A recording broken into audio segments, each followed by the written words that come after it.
The question came softly, almost shy, yet it cut through the warmth of the cafe like a bell in winter air. Is this seat only for the rich? It was Christmas Eve, and snow drifted gently outside, blanketing the quiet street in white silence. The city had slowed, as if even its chaos respected the holiday. Tucked between an old bookstore and a fading flower shop stood a small cafe glowing with golden light. Its windows were fogged from warmth. Cinnamon, cocoa, and roasted coffee swirled in the air. Wreaths lined the walls. Soft jazz carols hummed beneath the clink of cups and low laughter. Every table was full. Couples leaned toward one another. Families shared pastries. Friends exchanged wrap gifts. Every seat was taken except one. Adrian Wolfe sat alone near the window, snow shimmering silver beneath the street lamp outside. He was impeccably dressed in a charcoal coat, dark slacks, polished boots. A subtle but unmistakably expensive watch peeked from his cuff. A cup of coffee sat untouched before him. His posture was straight, his expression distant, as if he had carried the weight of a boardroom straight into the evening. The chair across from him was empty. The cafe door chimed. Leah Grace stepped inside, brushing snow from her shoulders. She was 19, wrapped in a faded but clean coat 2 sizes too big. Her blonde hair was tied back in a loose ponytail, wisps escaping to frame cheeks pink from a cold. A handmade scarf circled her neck. She clutched a canvas tote to her chest. Inside were 3 pastries, unsold leftovers from the bakery where she worked mornings. The owner had slipped them to her with a quiet smile before closing. She looked around. Every seat was taken except one. Her eyes landed on the empty chair across from the man by the window. The contrast was striking. He looked like someone born of glass towers and black cars. She looked like someone who had just finished wiping counters in a warm kitchen. Still, her gaze was steady. She walked toward the table. One boot squeaked softly on the floorboards. She stopped beside the chair. The man hadn't looked up. With quiet boldness and a trace of dry humor, she asked, "Is this seat only for the rich?" The moment hung, not because anyone else heard it, but because something in the air between them stilled. Adrian didn't answer right away. He took a slow breath, then lifted his gaze. Cool grey eyes met hers, eyes older than 32, sharp but tired. He looked at her not with judgment, but like someone remembering something long forgotten. "No," he said finally. "It's for the honest." Leah smiled just a little. Not impressed. Not surprised. Just present. "Good," she said, and sat down. For a while, neither of them spoke. Snow continued to fall outside. Inside, the cafe buzzed with warmth and music. At the little table by the window, between 2 people from very different worlds, something quiet and extraordinary began. The kind of story that always starts with one empty seat and someone brave enough to ask for it.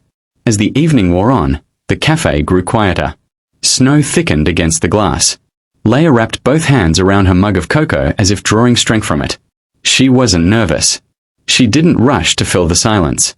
"I live with my grandma," she said calmly. "Just the 2 of us. She's not well. Can't move much anymore. So I work a lot. Mornings at the bakery, evenings at a diner. Sometimes I sell flowers near the train station." Adrian listened without interrupting. "It's not glamorous," she added with a small smile. "But it keeps the lights on."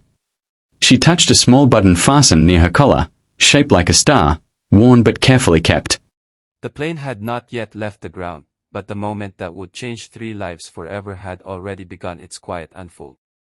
Leah, barely 3 years old, sat in a cramped economy seat with her tiny legs tucked neatly beneath her.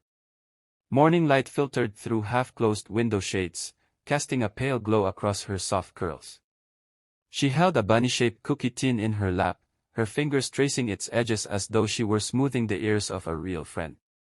Beside her, Nathaniel Vance, CEO, father, widower, read the financial section with the intensity of a surgeon studying an X-ray. His knee tapped sharply, rhythmically, as though each second wasted cost him money. They should have been in first class, but a last-minute change had pushed them to coach. He hadn't complained. He rarely did. Emotion was something he outsourced long ago. Leah didn't mind the noise, or the cramped seat, or the cold stiffness of her father's silence. She was used to being invisible while he worked. He never scolded her, but he never reached for her either. She had learned to be good, quiet, easy to overlook. She kept her bunny tin close, holding on to the single heart-shaped cookie she always saved, not for later, but for someone worth sharing it with. She looked at the empty window seat and whispered a wish in her head. Maybe someone nice will sit here. Someone warm. Someone like a mommy.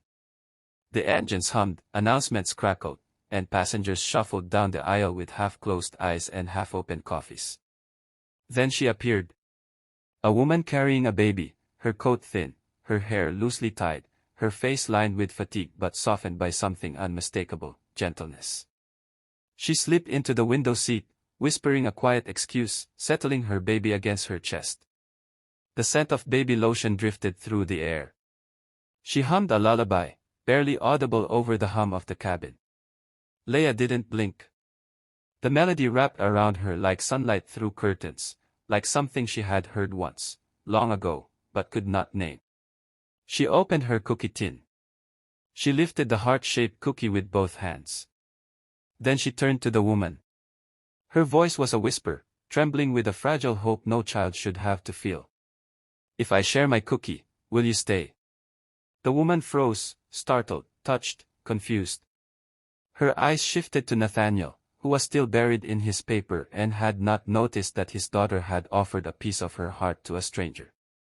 Then she looked into Leia's wide, earnest eyes. Is that for me? She said softly. Leia nodded. You sing like a mommy. The woman's throat tightened. She accepted the cookie with both hands, as though the child had offered her something sacred. Then I'll stay, she promised. That was how Haley entered their world. During the hour-long delay on the tarmac, Haven's small cries rose and fell like waves. Haley fed her, rocked her, soothed her with the patience earned from a life of doing everything alone.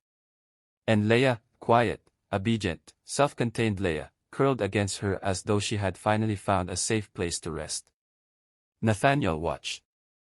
Something unfamiliar moved inside him, something uncomfortable and tender all at once. Silence had not meant peace, he realized. It had meant absence. When the plane landed and they stepped into the dim hush of Denver Airport near midnight, Leia clung to Haley's hand as though it were the only warm thing in the world. And when Nathaniel offered Haley a ride, she refused with dignity.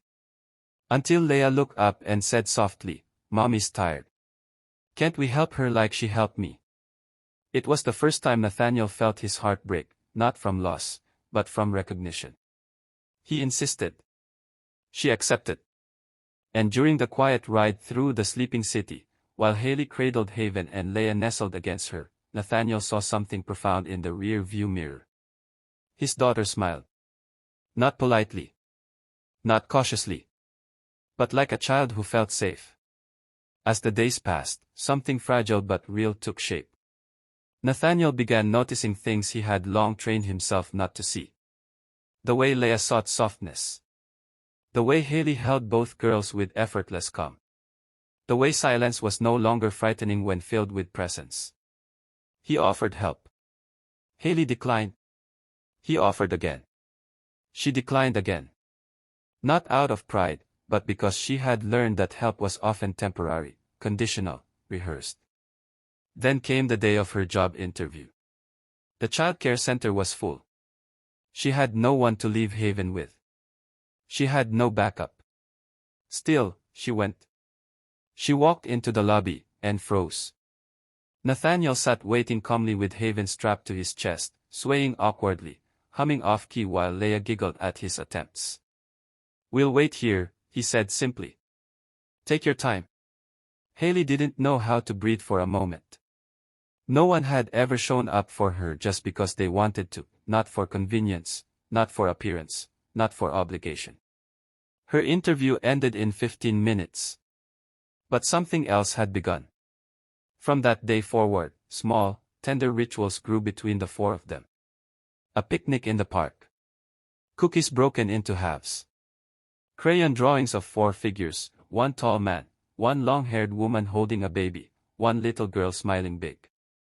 That was when Nathaniel felt something shift. He didn't feel replaced. He felt taught. Haley hadn't taken his place. She had shown him how to earn it. Then came Tuesday morning. The call from the board. Nathaniel, we want you in Singapore. 6 months. It was the opportunity of a lifetime. But when he hung up, the apartment felt wrong. Cold. Too quiet.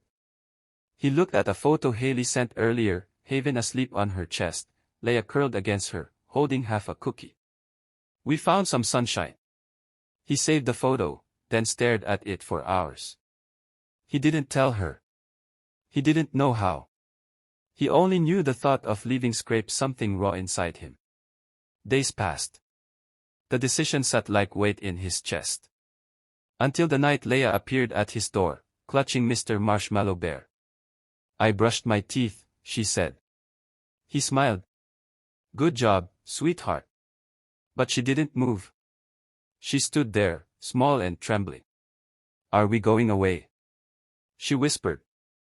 His breath caught. I heard you on the phone about Singapore. She swallowed. If we go, will she still stay? Her voice cracked. And something inside Nathaniel finally broke open. He knelt down, cupping her tiny shoulders. He wanted to say the right words, but they tangled in his throat. She looked at him, eyes shimmering. Daddy. I like when she stays. I like when you stay too. He closed his eyes. He wanted to say it. He wanted to tell her everything. That he didn't want to leave. That he didn't want distance to steal the only warmth their lives had found. That he didn't want a future where Haley was a memory and Leia's quiet blossoming folded back into silence. He lifted her into his arms. We're not going anywhere, he said at last, voice firm, certain, the truest thing he had spoken in years. Not if it means losing what we found. The next morning, he arrived at Haley's door just as she was stepping out with Haven. She looked startled. Nathaniel. Is everything okay? He took a breath. I turned down the Singapore offer. She blinked. Why? Because, he paused, gathering breath, courage, truth. Because staying here feels more right than anything I've done in a long time. She stood very still. Nathaniel stepped closer. I want to stay where my daughter is finally smiling. Where she feels safe. And, if you'll let me. I want to stay where you are too. Haley's lips parted, her breath catching gently. Her eyes softened, warmed, filled. You're sure? She whispered. He nodded. I've never been more sure. Haley exhaled shakily and stepped forward, not into his arms, but into his life. Leia peeked around Nathaniel's leg and grinned. Does this mean you'll stay for cookies forever? Haley laughed, tears glimmering. As long as you need me to. Nathaniel wrapped an arm around his daughter, around Haley, around the small circle of warmth that had once been a distant hope. For the first time in years, he felt something settle quietly inside him. Home? It wasn't a place. It was a choice. A choice to stay. A choice to show up. A choice to finally be present. And as Haley leaned her head against his arm and Haven slept peacefully in her carrier, Nathaniel knew one thing with absolute certainty.